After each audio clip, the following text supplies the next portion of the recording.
Hour 15-ish, maybe, I think. Okay. Uh, And we're live. Sorry to jump in the middle of your sentence, John. My bad.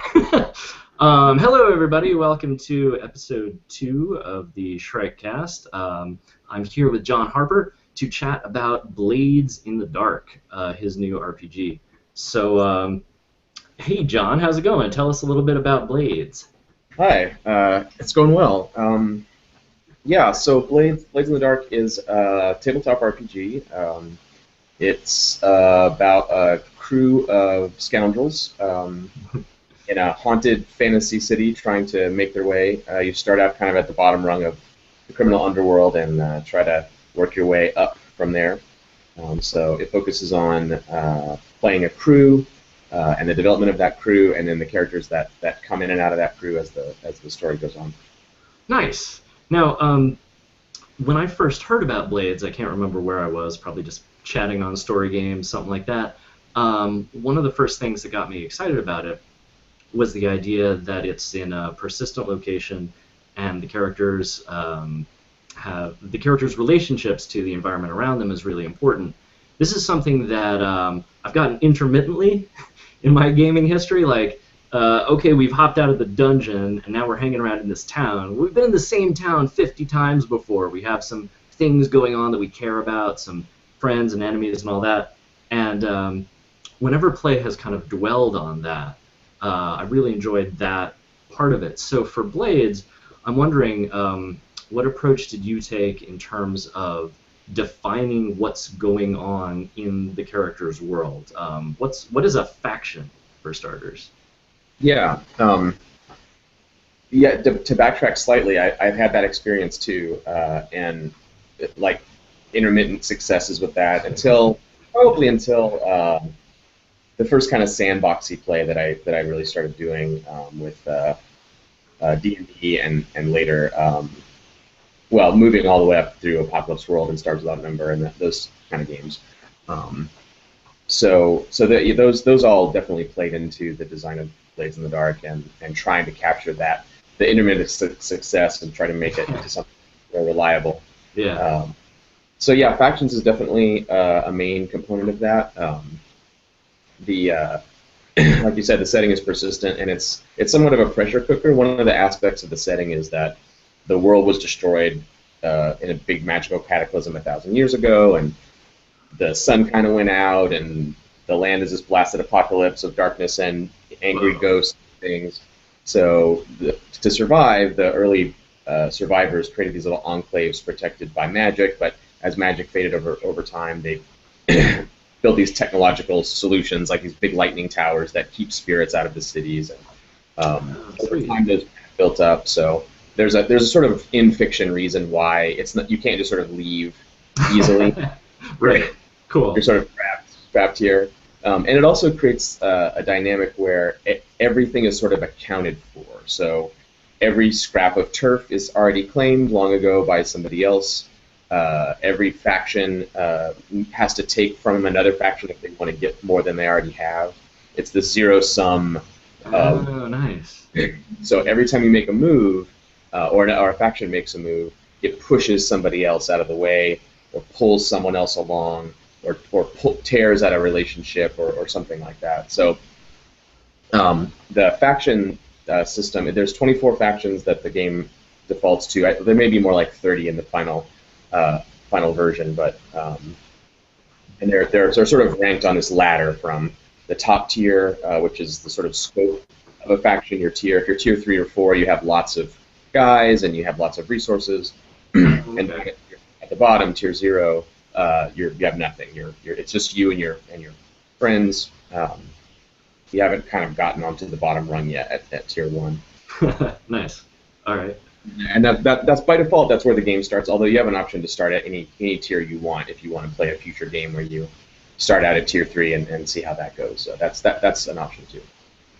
But the faction ladder, it ranks you by sort of scale, but you also rank each faction by your status with that faction, positive or negative standing. A little bit like some modern video games do this, like Fallout New Vegas does it, and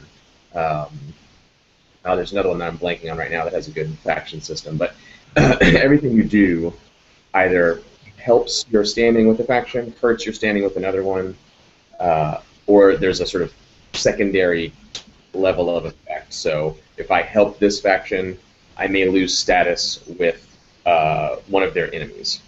No, I definitely want to ask you more about that. Just one quick thing. Yeah. When you said there's 24 or maybe it'll be 30, something like that, factions, does this define like basically the character's world, the world as far as they're going to interact with it, or does this vary from game to game? And some people will use these 6 factions, and some people will use these 12. What's the scoop there? Yeah, the 30 defines the setting pretty much. So that accounts for all players in the city of Duskwall, which is the default setting of the game. There are certainly other factions in the world at large, and depending on what type of setup you play, you could be in a different city. You might play, depending on future supplements and stuff. There'll be more things from, but in the Duskwall setting, those 30 all the way from the sort of coach drivers, cabbies, all the way up to the city council who run everything. Those 30 factions encompass kind of all the important players in the mix when the game starts. Nice. It might be true that in your game you only end up caring about 8 or 9 or however many, Sure. but all 30 are in play all the time, and the GM has the option to pursue their own interests in terms of factions. So if the PCs are really interacting with these 6, but the GM is just curious and interested about another one that hasn't really been part of the game, right. Something that you can do on the side during a session. Usually there's not a lot of between session prep in this game, but during a session you can sort of idly glance at their faction goal and think, they've probably made a little progress on that. I'll take it forward a little bit. Gotcha. So there's a way to make the world dynamic, but without creating a lot of homework for the GM. You don't have to run a whole faction game, which Stars Without Number does too. Right. Yeah. You don't have to sit down between sessions and. Yeah, it's a very fun mini game to play, but for this design, I just didn't want the GM to have to deal with that sort of stuff. So. Yeah, did that answer your question? Sorry, I kind of rambled off. No, totally. Yeah, that's exactly what I was wondering about. So the 30 kind of define the world, and I dig that because even if something isn't the focus of your adventure, it's nice that there is an answer out there just in case you want to quickly know. Wait, is there someone who would care about this? Even though you may wind up devoting your time to a certain set of those. So let's say, I've got my crew, there are various factions out there. How do we keep track of my standing with them, how the opportunities I might have to profit from them or mess with them, etc.? How do I keep that all in my head? Because in the past, I've run some games where this started out simple, and then as the players did stuff and went on missions and got friends and got enemies, I would encourage players, hey, remember, why don't you write this down just in case it ever comes up? You really pissed off the Baron here. And then maybe they'd write it down or maybe they wouldn't, and maybe we'd lose that piece of paper or maybe we wouldn't, because we weren't sure how it was going to come back again to matter. So I'm curious what you've done in terms of making that a little more formal. Sure, yeah. I'm definitely a big believer in good game tools and handouts and reference sheets and all that kind of stuff. So that's definitely something that has developed as we've been playtesting. The main way you do it on your crew sheet, there's a column on the side that's the faction ladder with all 30 listed. Oh wow! 24 right now, and it shows their current tier, which can move up and down. That can change based on certain things. That faction's hold, which is how strongly you hold your position in the ladder. So if you have a lot of hold, it's hard to dislodge you from your tier. If you have a little bit, and then there's a little sort of negative and positive tick boxes, so you can easily record like we're either neutral with no marks, or we're +1 with this faction, which means they're friendly towards us, or we're up to +3, which means we're allied together, like we're going to support each other without expectation of reward. And then the same with negative, from unfriendly down to hated enemy, where they're sitting there plotting how to destroy you all the time. Nice. That gets resolved. So that's the simple form of recording it, and it lends itself to a little bit of a visual scan. You can kind of look down the list and see, okay, everything over on this left side, the farther to the left, the worse it is. On the right side, the higher the curve over here, the better it is. And you kind of get this little picture of, here are the people we need to look out for and hurt, and here are the people we are expected to help and will give us opportunities for success. And that kind of leads into that question about, how do you determine what to do next. And we can talk about that in a second. The other way to track it, the GM has each faction is about a sixth of a page, little like monster stat block looking thing. It has the faction's name, its tier, notable NPC, or sort of a little blurb about it, notable NPCs, notable assets that they hold. Nice. It tells you what their lair is like, and a rough description of where it is. You can kind of put it on the map where you want. And then, most importantly, each faction has one situation that they're currently embroiled in when the game begins. So each of them will have, and there's lots of stuff that they're doing, but this is the one thing we need to really care about. So 2 gangs might be at war, and their situations will say, our goal is to destroy our rival gang. The other one has the same. Another one might be researching a new use for some occult substance. They're trying to figure out how to use demon blood to do X. Oh, nice. So that's on their thing. And each of those has a little clock, a little countdown clock attached to it, which can be short with only four little pieces, or very long with 12 pieces. And so when the attention of the GM or the players falls on this, its factions, or when the GM is idly wondering about something, or when someone's ally comes up, you might be dealing with the blue coats, and you notice, oh wait, they're allied with the Lamplacks. I'll look at them real quick. Oh, okay, I see. They're trying to do blah. And these countdown, these countdown clocks are related to the current situation, the current endeavor. Right. So when they fill that up, every time something happens that might help them realize that goal, you can take it forward. And if something interferes with that, you can take it back. But then there's also this sort of soft component to it, and I have this as a rule in the game where if you forget about a faction for a while, and everyone kind of just like it fell off everyone's radar, and so all of a sudden someone says, "Oh wait, they were working on that. We totally forgot." They were almost to the point.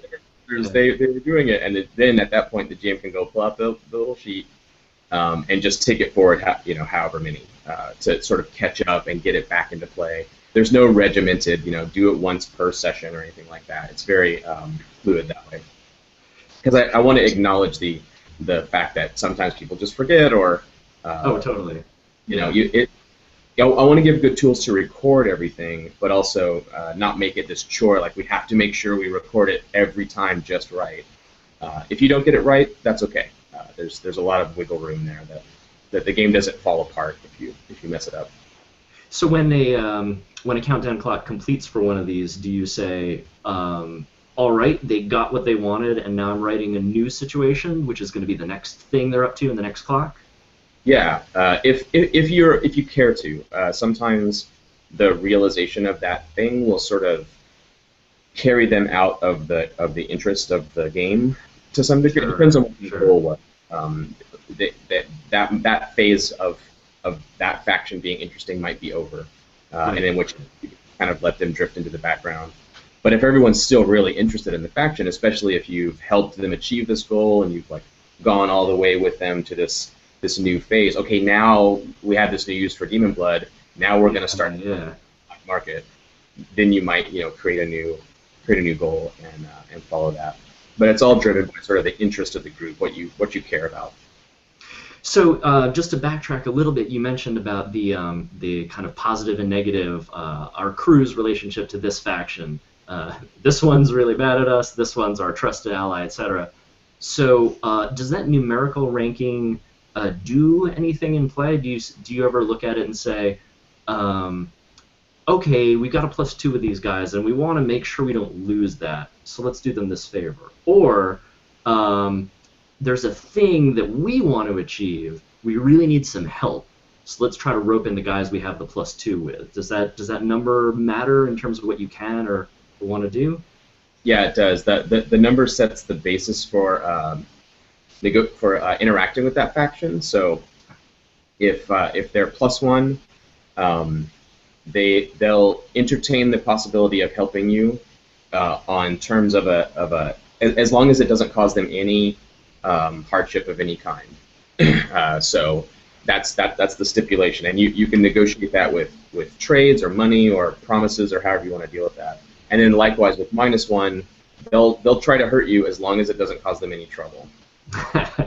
Nice. And at the 2 levels, there's sort of an equivalency. So we'll help you as long as it's a completely fair deal. Like maybe there's going to be trouble for us, but that's okay as long as we're getting something out of it that shows an equal exchange. We're +2 with you, so we actually care about you. We're willing to take on some trouble, but we need to be getting something out of it. It's not just a altruistic, situation.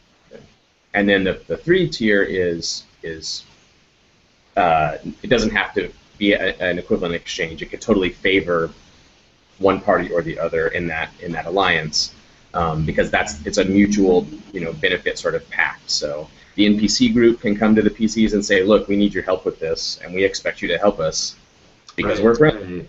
Yeah. We're allies. This is important to both of us. Exactly. So, and the PCs can go to them and say the same thing, and they're not going to expect payment or something out of that kind of deal.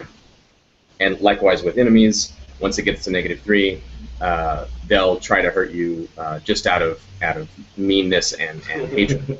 Without it doesn't benefit them at all. You've crossed the line, and now they're going to try to destroy you.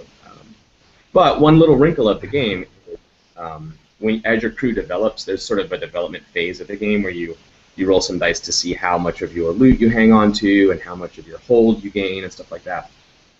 Having status 3 factions makes that roll better. You have more sort of oomph if you have positive or negative. So there's a bit of a benefit to having these hated enemies. It makes life hard for you, but it also you just have more of a more oomph and clout in the world because you've made this big impression on everyone. And when people know that this enemy faction is gunning for you, that just makes you more potent in the whole faction game. Nice. Now, so if I'm looking around at the factions and I see these guys are involved in the situation to do something with demon blood, oh, I want in on that. Is there like a particular expectation that I can say, all right, if we get up to +2 with these guys, that'll open up to us the resource of using their demon blood magic? Or is it more like the guidelines that you just described of we're willing to help each other out? That's the only promise, and everything else still needs to be negotiated fictionally. Sort of both of those are kind of in play. By default, it's the latter. If you don't do anything in particular, it would be the latter case, and everything would be negotiated based on your status. There's another little tool you have, though, which is the players can also set projects for themselves. In the same way that the faction has their project clock, a player can say, okay, we're trying to get to +2 with the Dimmer Sisters. I'm also going to have a project. I want to actually befriend them and try to win their trust about this Demon Blood project specifically. Oh, nice.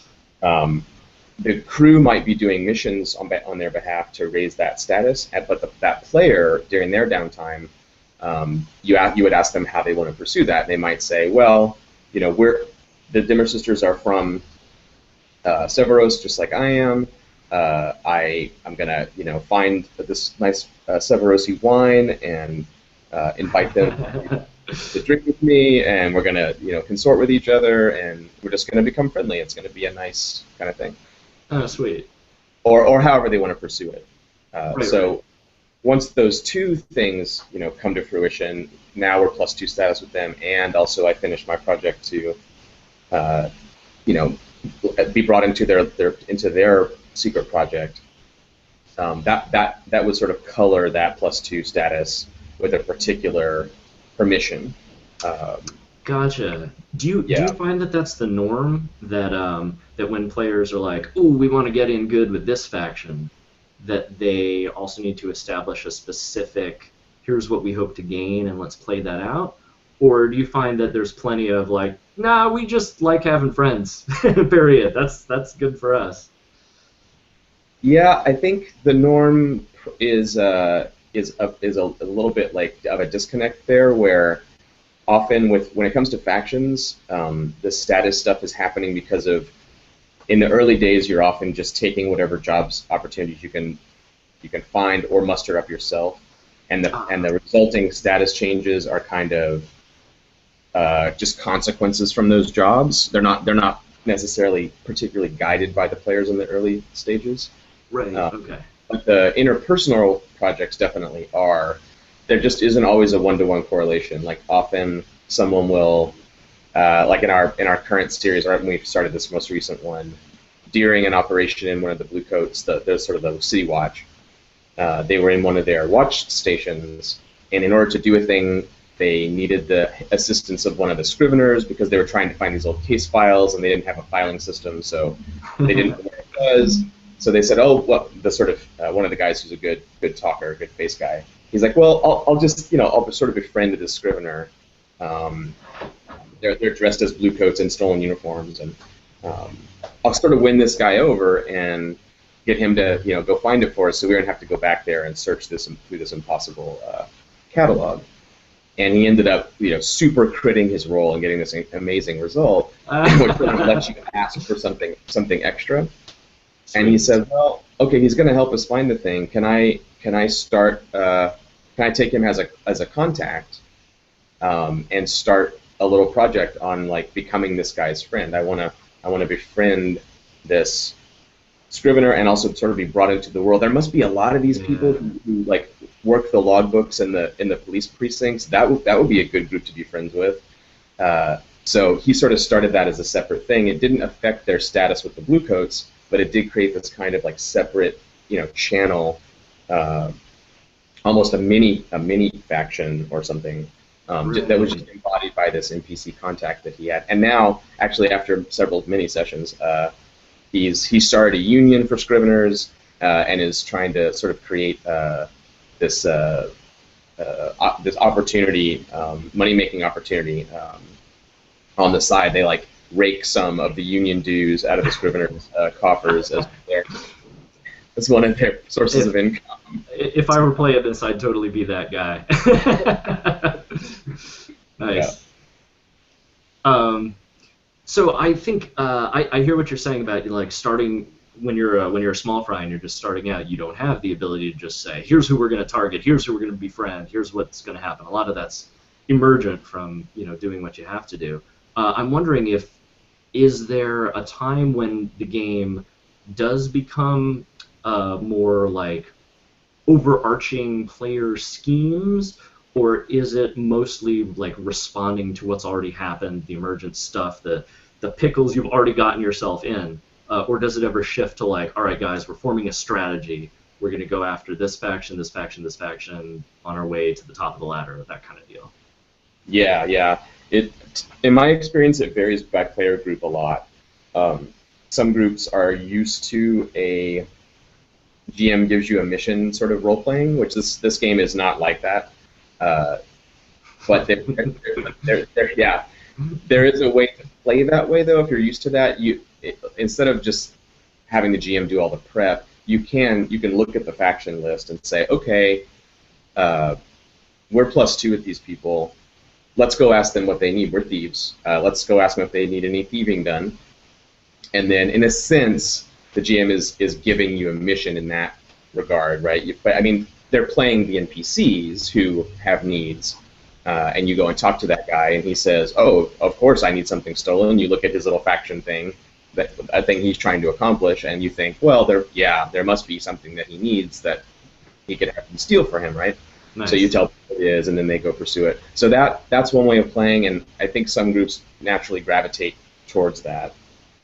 But some other groups are very player schemey, player driven, where they look for their opportunities or create their own opportunities and have a kind of roadmap to rise in the factions. And there is a mechanic for that. There's sort of two ways to rise. One is you get to +3 with someone who's higher than you, and then do a mission that whatever they demand of you.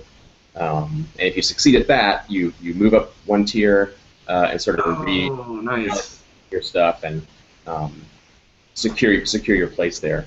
Or you knock down the hold of someone above you and get them to 0 hold, and then do a mission to sort of take them out of their tier.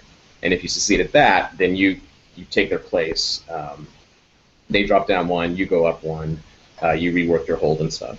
So that latter method is better for the sort of schemer groups who sort of looks at this roadmap and says, okay, here's the first 3 vulnerable factions that are in our way, and if we knock down these 3, 1, 2, 3, and pull that off over the next 20 sessions or whatever, then we're going to be at tier 3, right? And that's how we're going to get there.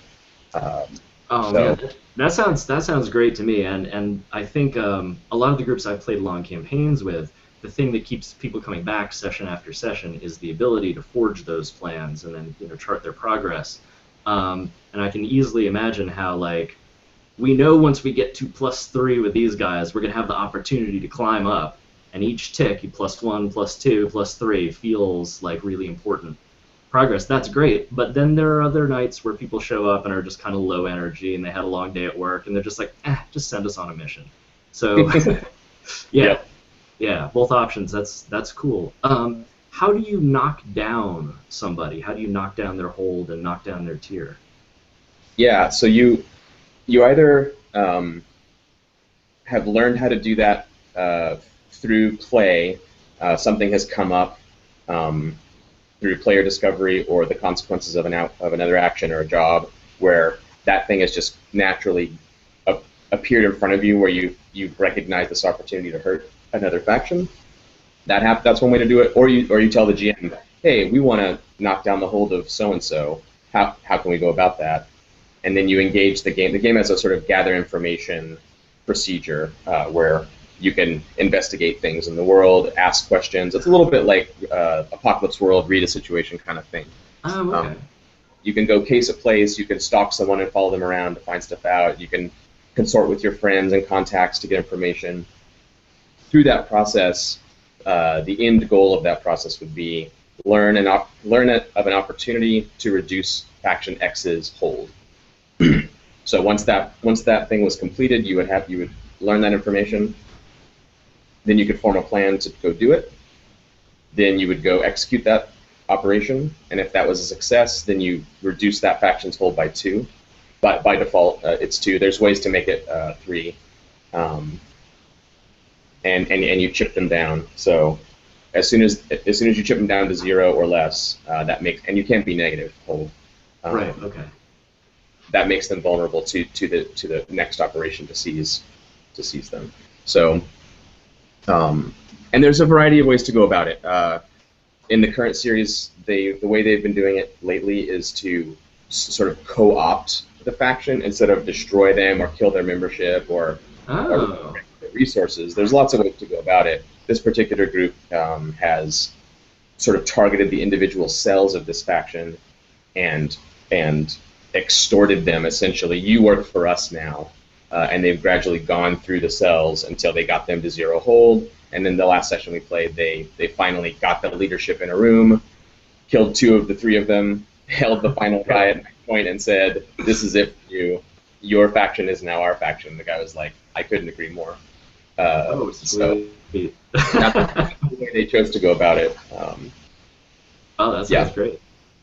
So, so as far as those opportunities, is that like the opportunity to mess with a certain faction?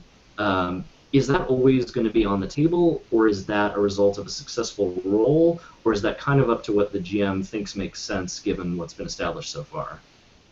Yeah, I ask mainly because there have been times when I've been GMing a game like this, and the players will say, oh, we want to mess with these guys over here, and I'll instantly have an inspiration going like, oh man, if you barricaded that river where they've been, taxing the ferry and whatnot, you would instantly have a conflict that you'd probably win, and then they'd really be in trouble. But then there are other times where they'll say, oh, we want to mess with the Earl of this county, and I'll be like, I'd like to help you. I got nothing. Sorry. Yeah, that's a really good question. Obviously the first case is really easy. The game system itself has a trigger there which says if the thing you are just thinking of, oh, you could barricade the river, if that's obvious to the characters, then you just tell them, or you answer their questions, which might be the same thing. If the answer to that question involves an obstacle or a threat, then you engage the sort of action mechanics as usual. So you might say, well, you have heard rumors that they have something important going on with the river. Do you want to go look into that? Do you want to how do you want to do that? Do you want to sneak in and observe them surreptitiously, or do you want to ask around to your friends and contacts? So that now there's sort of an obstacle to that information that they can overcome through different actions.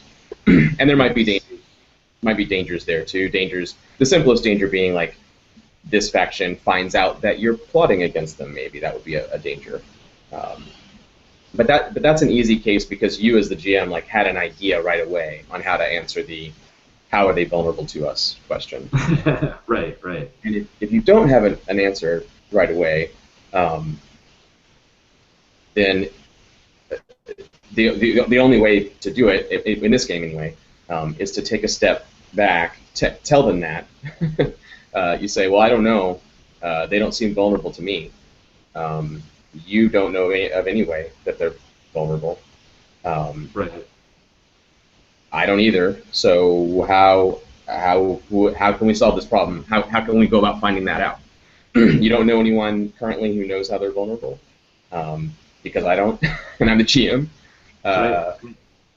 So yeah, you create sort of and this is sort of a bigger answer to this issue in the game. Whenever there's no clear path from A to B, instead of saying no or this can't be done, you back up to the beginning and say, okay, what's the first step we need to take to get there? And let's start going down this path. And sometimes you can lay out the whole path and say, you need to do this, this, and this to get to your goal. But other times, all you know is that first step. And the likely first thing to do, in this case, is to look at that faction's enemies. So each faction has allies and enemies listed on their card. So I'll look at that faction and say, okay, nice. They're enemies with the blue coats, with the gondoliers, with the sailors, and with the red sashes. So all four of those groups have been thinking about how to hurt these guys. One of them probably has an idea how to go about it. So there's your first step, right? Maybe go talk to one of them, see if they'll help you. Maybe one of them is already your allies. And then discovering what that vulnerability actually is comes out of that process of play, and where everyone's discovering it together. It's not so much a player authorship thing where you're sort of asking the group to tell you, but it breaks it. You draw it back to this one step at a time. Let's go here. Let's talk to these people. Let's see what they have to say, and start building it out. So it's a little bit the way it feels to me when I'm running it is it feels like doing prep. If it was between sessions and I was having to write it up, but just doing it live. So each bit gets filled in, and at least for me, that process doesn't really ever fail. There's always once you take it in chunks, something comes out of that process. There hasn't been a dead end yet, and I suspect even if there was, that would be okay too. You might I can imagine a case where you pry into someone's vulnerabilities and you discover that you just haven't found anything. I feel like that's okay. Nice. Yeah. There's no guarantee that everyone is vulnerable to you all the time.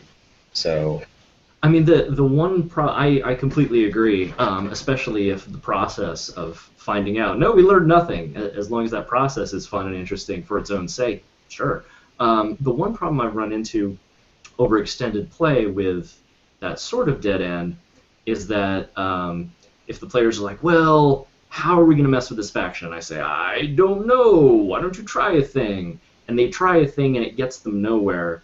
Next time they're a little more hesitant. But I think with the impression I'm getting from what you just described is that the presence of all these allies and enemies gives you automatically a plausible starting point. So where no one is just going like, I'm going to take a shot in the dark, I'm going to throw stuff at a wall. Instead, you can kind of see a path forward, even if it's not specific yet. Yeah, that's the general idea. And something I didn't mention is that faction's progress clock, the thing they're trying to achieve. That's usually a really good avenue. Also, if you don't have an immediate idea, look and see. Okay, they're trying to.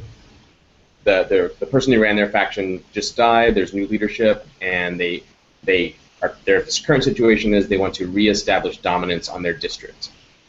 We know that's what they're trying to do. We don't really know how they're vulnerable to us, but we know that's what they're trying to do. So maybe we could imagine, okay, if they're trying to do that, how can we mess with that? How can we make it hard for them to achieve this thing? And maybe by threatening that, we can create leverage to extort them or threaten them, or there might be something there if we know what they care about and what they're trying to achieve. In some way, that's a type of vulnerability of its own. The details of it might still be discoverable, but there is kind of a thread running through all the factions that there's one thing that the GM always has on a platter, which is what this faction achieve. And if that's threatened, that's a kind of semi-vulnerability, I think, that you can exploit if you want to go that way. Nice. This just made me think of did the players ever try to manipulate factions into doing their work for them? Yes. I don't know why this occurred to me from what you just said, but it definitely seemed like, well, if we can't mess with this Tier 4 crew, how about our buddies over here, Tier 3? Can we convince them that now is a good time for them to mess with their enemies at Tier 4? Definitely, yes. That's a thing. And then the reverse too. We have this Tier 3 faction that's friendly to us. Let's get them to help us wipe out this Tier 1 that's our, would be a fair fight if we just fought them alone, but we're going to get our Tier 3 buddies to come down and stomp all over them for us. Yeah, that's a thing you can do, for sure. And it's part of the gameplay. It's a mix of that sort of strategic play, in a sense, where you're looking at the landscape of opportunities on the board and trying to figure out how to exploit them to your crew's best advantage. But there's also the sort of role-playing layer, right, too, which is what type of crew are you? What type of people are you? Do you have pride? Do you care if everyone knows that you got ahead just because the level 3 faction came in and helped you every time? Do you care about that? Are your characters the type of people that don't have any particular pride in their own accomplishments and they're just willing to get anywhere through any means necessary? Or it's not a gotcha kind of thing. The game, I think, loud and clear tells you that your characters are scoundrels who are as ruthless or not as you have permission to be as cold and ruthless as you want. But between utter ruthlessness and caring diplomacy, we're going to play to find out. Once it's all said and done, we can look back at it and go, wow, you guys were really kind at the end of the day. Like, you really, it's kind of surprising. Like, you... Yeah, you had an opportunity to be real bastards there, but then you didn't. Okay. Yeah. When we first started playing, I would never have guessed that you were always going to help out your friends and not betray your enemies. That's really interesting. Or whatever. Yeah. it's this kind of ongoing. I think the other day I was talking to Matt Gagan, and I said the phrase that the game is like this ongoing interview process, where you're sort of answering, the question, what are you willing to do, and what do you really like? You're sort of answering that over and over again. And I imagine it's probably a lot of fun when the members of a crew don't 100% see eye to eye on that. I've definitely enjoyed my arguments about, like, no, guys, we can't do that. Oh, but come on, it would be so useful. No, we're not those guys. Yeah, there's a mechanic. There's a mechanic for that. Kind of borrowed from my game Agon. It's possible to, when you need to, you can inflict the game mechanics on the other PCs and say, no, actually, I'm ordering you to do this. Oh, really? That's interesting. I'm swaying you with my character's charm and persuasion, yeah, it is possible to sort of go to the dice over those sorts of things, and have one of the player characters just flat out win mechanically, not winning an argument with the real people at the table, but sure, to sway the other characters with dice. Is the loser obligated to buy in or merely to comply? There's a range of choices. The stakes of that role can be manipulated with the game system a little bit. Kind of ultimately, what it comes down to is how, like, one of the core components of the game is when something happens to your character that you don't want to be true, you can try to resist it. There's a sort of a saving throw-ish mechanic, and what that mechanic tells you is how much stress it's going to cost to avoid this bad outcome. So how much is it worth to you? Yeah. How much is it worth to you? Right. You have a limited pool of stress to spend. It can be recovered during downtime. So yeah, it puts a cost on it. So I say, in one instance, the bad thing that might happen is this guy you're fighting with your longsword. He's a knife fighter. He's going to close inside and get within your reach. That's what's at stake. You try to resist that, and it's this big stress cost because you kind of blow the roll. So you're like, nah, forget it. Yeah, okay, he gets inside my reach. That's fine. Yeah. I'll deal with it from here. Or the stakes are he's a master assassin. He's gonna put a knife through your heart and slit your throat at the same time. And time to spend some stress. Stress cost, and you're like, you know what? I'll spend the stress. I don't want that to happen.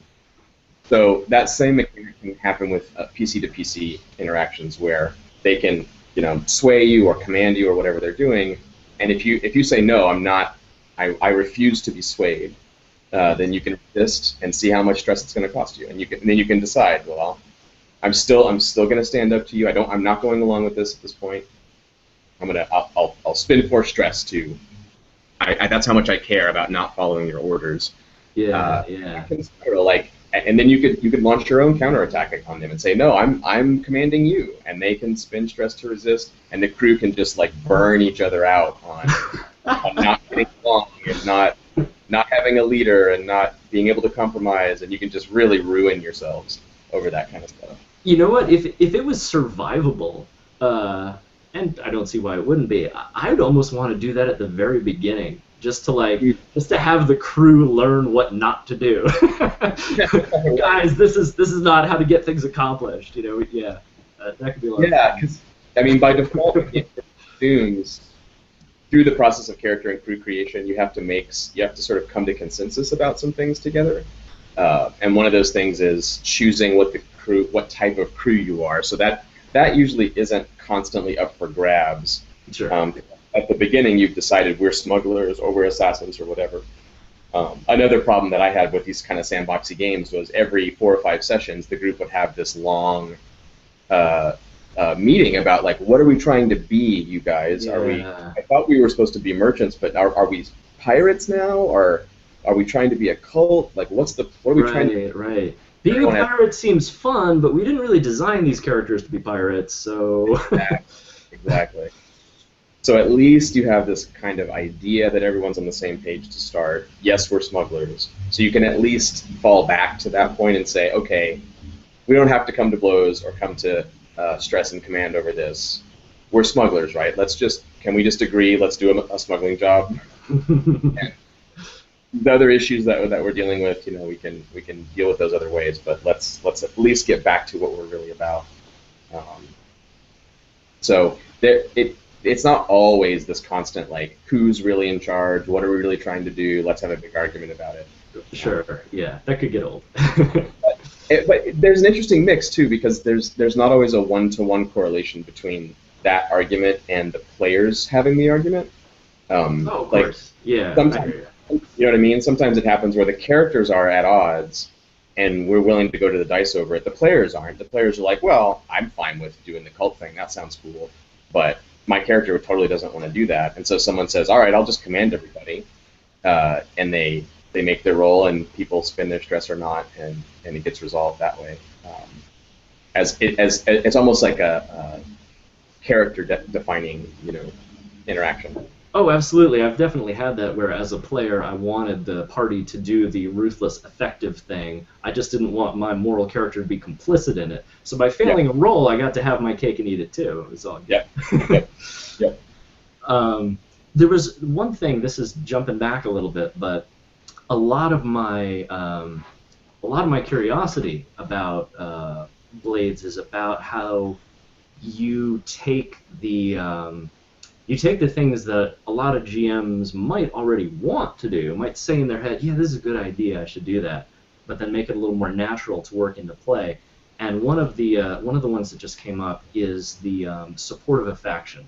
When you were talking about, do you really want to always be the baby who has your tier 3 faction solve everything for you? Just got me wondering, if you are deciding to be a baby, what does that look like? If let's say I wanted to intimidate somebody, or I want to claim a piece of turf, what's the difference in me doing that myself versus me doing that with my tier 3 allies at my back, mechanically? Yeah. There's two or three ways. The main way is there's a mechanic that revolves around scale.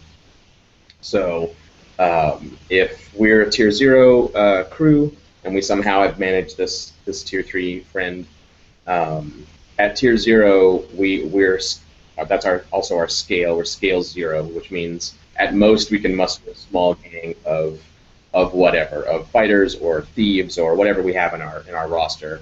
4 or 5 people. In addition to the PCs. At tier 3, by default, one unit of their guys is a large gang, like maybe 40 people. So if we go to mess with our fellow tier 0, we're of equal scale, and we're going to have normal effects on each other back and forth. When we're making our effect rolls, and it affects positioning too sometimes, but we haven't really talked about that. But it has a mechanical effect on the effect roll, which is nothing. We're the same scale, so effect rolls are normal. As the scale mismatches get bigger, the results of effect rolls change a lot. It's sort of at the smaller end, it modifies. You get fewer dice, and I get more dice because I have a bigger scale. If the bigger mismatch, the result of my roll just gets automatically shifted up a whole category, and Nice. it gets shifted down a category. And then when it gets really high, the bigger side automatically sort of crits you, and the small side has no effect at all on the bigger one. Ouch. Nice. Yeah, you get into these horrible situations where you just can't. There's no way to win, really. There's no way to win through direct effect. There's a scoundrelly, other avenue of attack that you might discover. But so if you decide to leverage that, you can bring in your tier 3 buddies and open up with this massive mismatch against a tier 0, and either just wreck them or put them in a position where they have to try to withdraw from you because they can't deal with all this extra muscle that you brought or whatever. So they're at the high end. It's kind of black and white when the scale mismatches get really bad.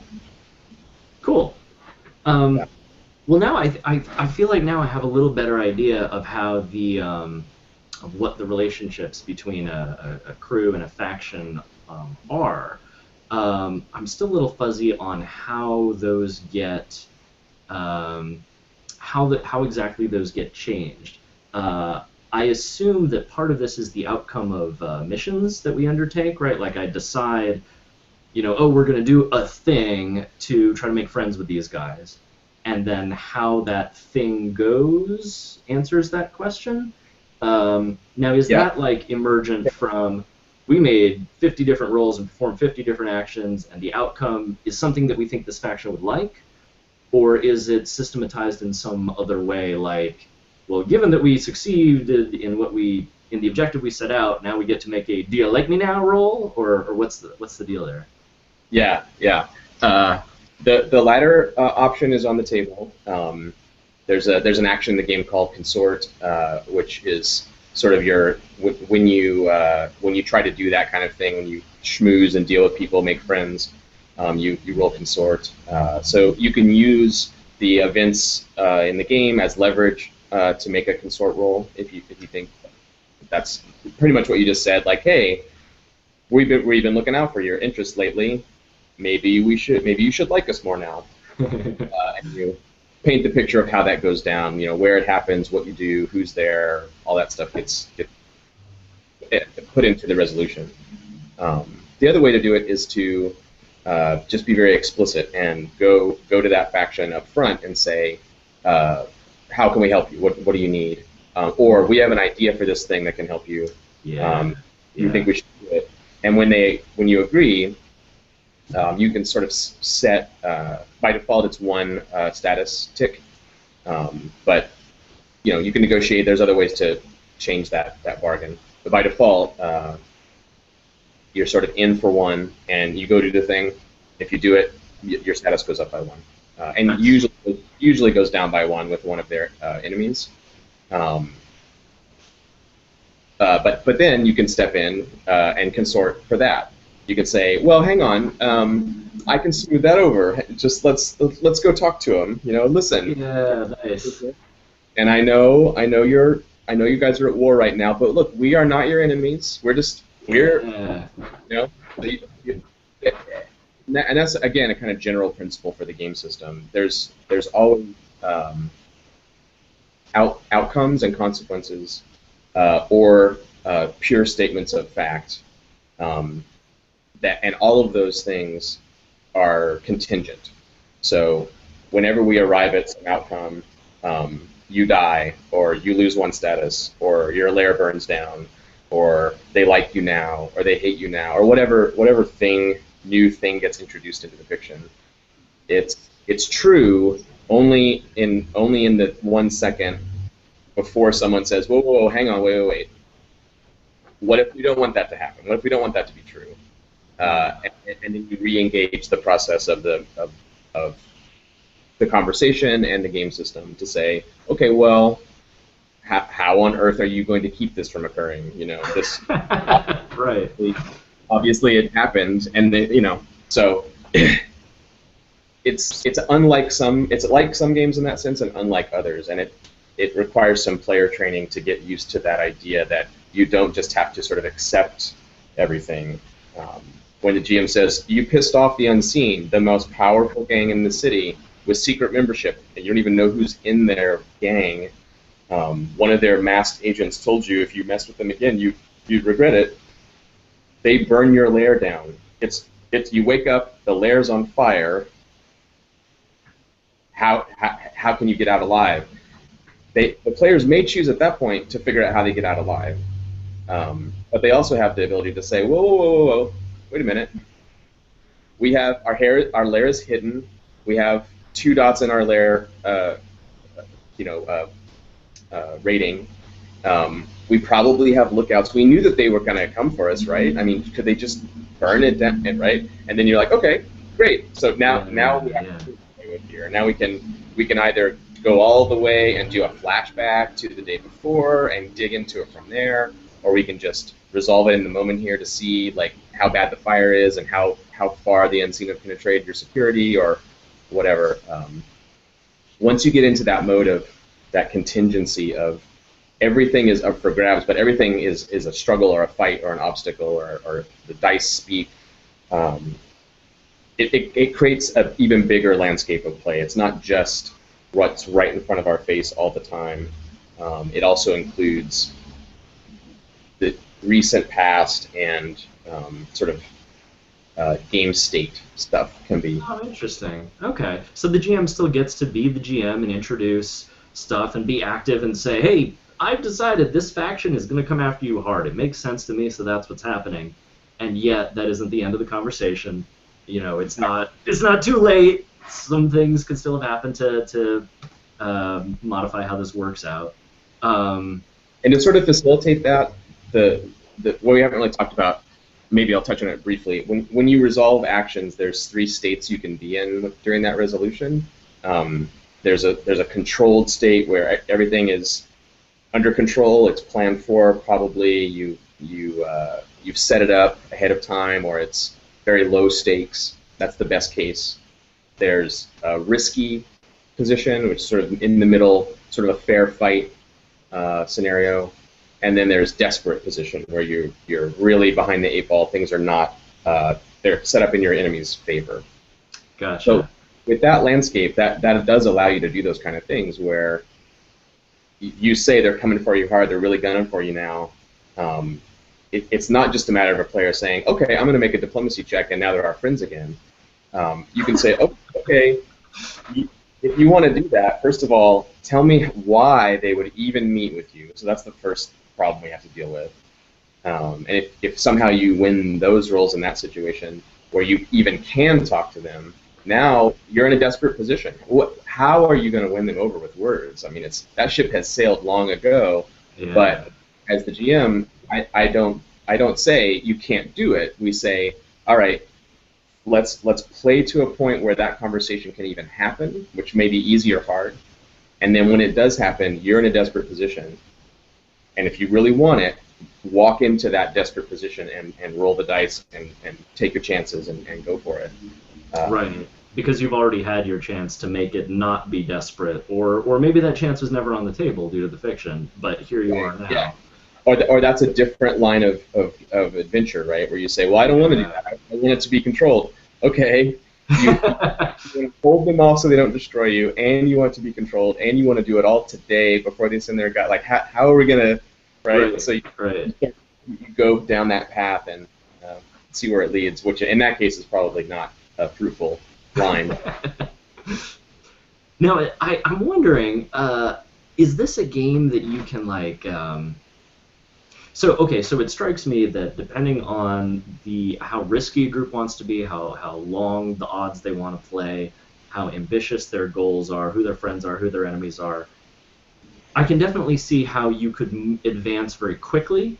My crew is moving up in the world, and I definitely see how you could be like, hey guys, be our friend if we do this. Oh, we failed to do this. Hey other guys, be our friend if we do this. Oh, we failed to do this. How you can kind of spin your wheels if you're unlucky or making bad gambles or whatnot. Is there do you get the sense that there's like a measure of skill to this? Like if we play smart, we win. If we play dumb, we die. Or is it less? Or is it more just like the pace depends, and it's just as fun to lose a bit early and to move slowly? What's your take on that? I think, as far as I can tell, again, it depends on the group. Like there's a certain type of player that will not be having fun when their crew is doing poorly. They're never going to enjoy that. It's gonna bother them, and they're gonna joke about it. And they're gonna feel bad when the crew or when bad things happen to them. Basically, it is a sign that the game night was no fun. Oh, and that's a shame, and I can't do anything with that player. No. Setting that aside,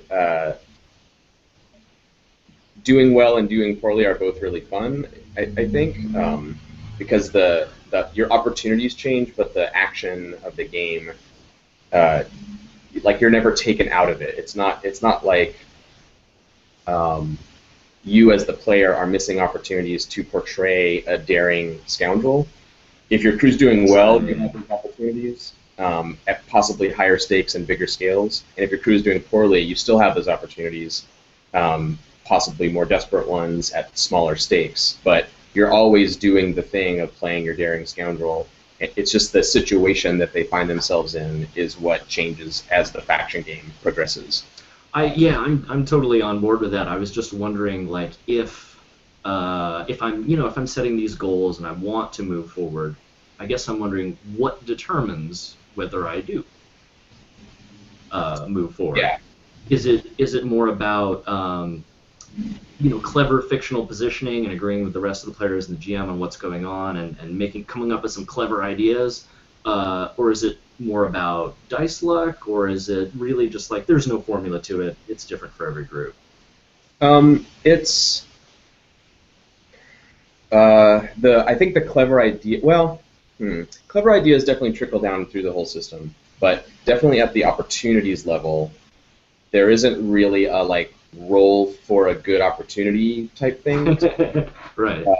So that part of it is clever play. It's look at the playing field, and pick a target, pick an ally, pursue something that seems like a good idea. I think that is a player skill component, and there is a little bit of a mechanic there where you can fall back and say, well, I don't have any good ideas. My character goes and talks to so and so who knows more about this, and they'll tell us what's a good idea. So you can't fall back for that kind of thing. But yeah, navigating the landscape, I think, is a player skill thing, and then there's definitely player skill components and clever idea things on putting yourself in that position that you want to be in, controlled or sometimes you want to be desperate. Depends. And executing the operation stuff. There's some idea components there, but there's also dice luck for sure.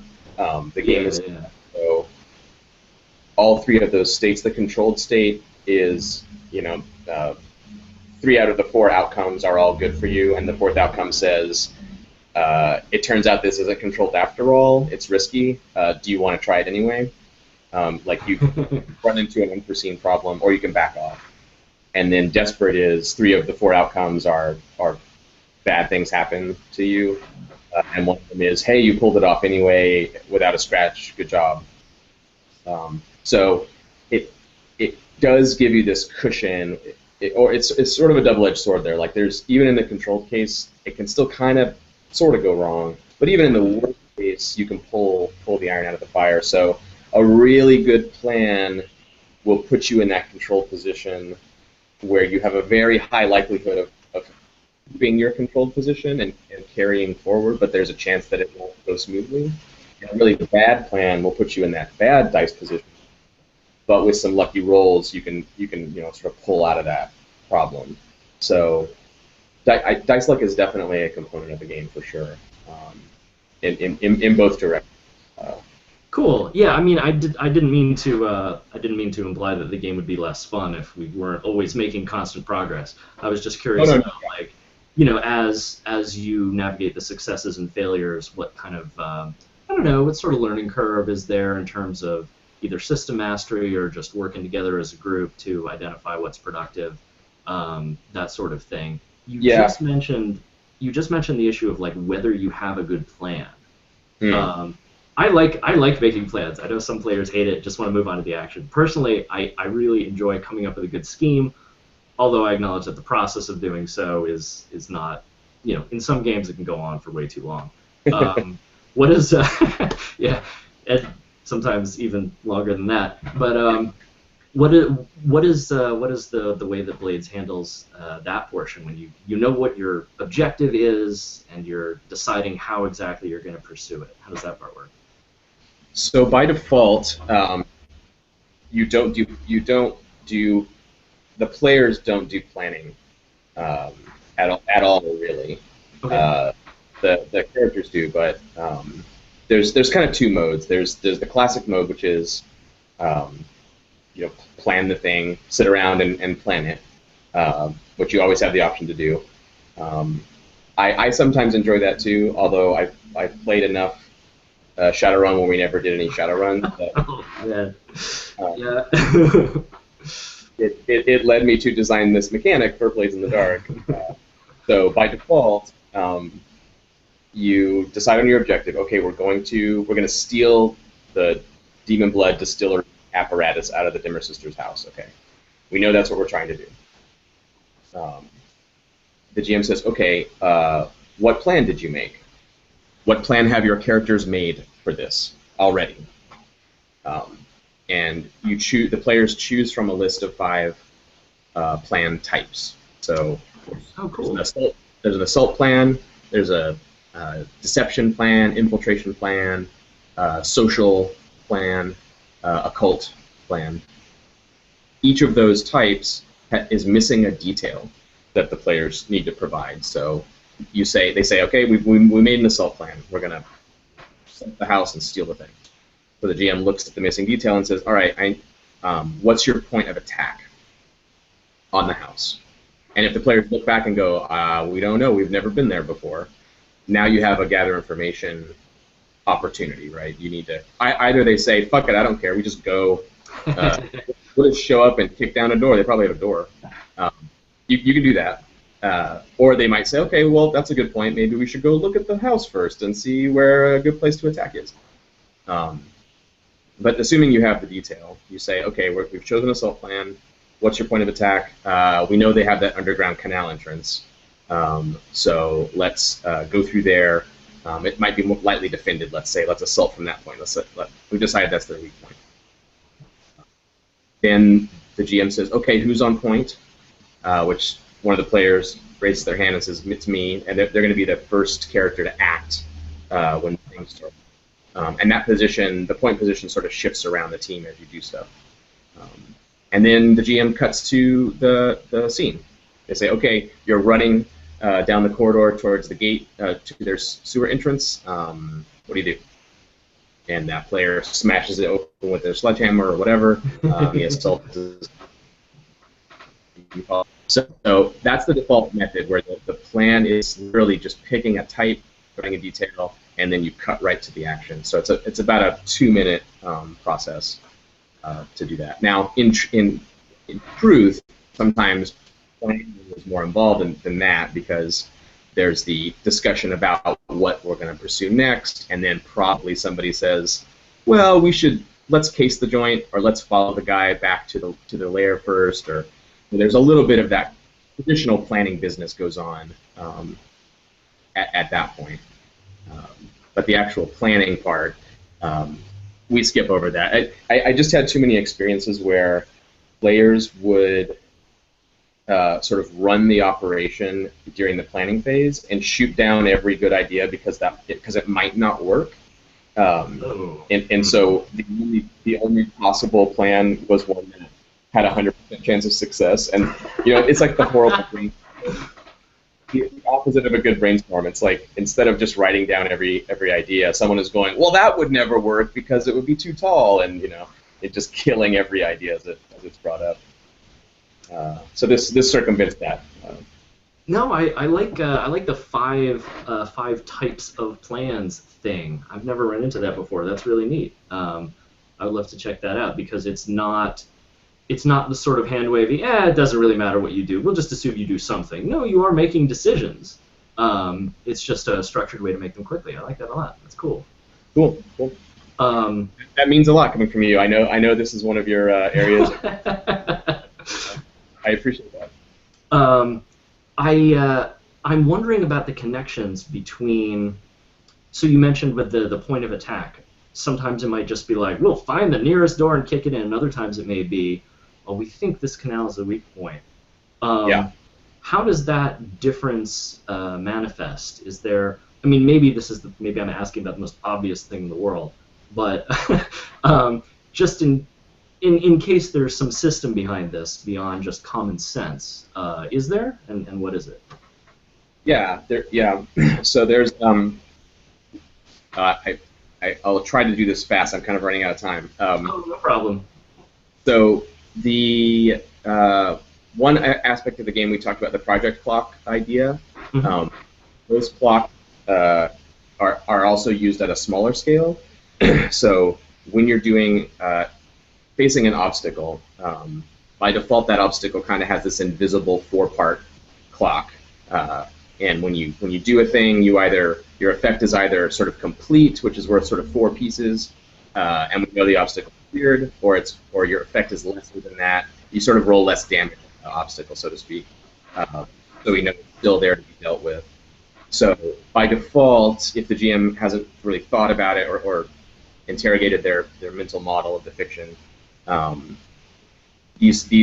the door and the guards or the security or whatever the thing is that you're facing kind of has a 4-part clock in the ether. But most of the time, you're going to have a better idea about the opposition than that, at least in the sense to tweak those clocks. So when they say, forget it, we'll just show up and kick down their door, it will occur to you right in the moment there, oh, really? I mean, people don't just go kicking down the doors of the Dimmer Sisters. They're a tier 2 faction. They're pretty serious business. They probably have some kind of security. So I'm going to go ahead and put an 8-piece or whatever front door. Oh, there you go. Okay. And we know right away that you're not going to be able to simply blow past this thing. So that's sort of that's a scope dial that you're turning. You're saying like this problem has a bigger scope. The canal entrance might be a smaller scope, and then the other dial you can turn is danger. You know what's the threat here? Is the front door threat? You know, warning all the house guards as you try to bash through their iron door, or is it magically trapped with some lethal response?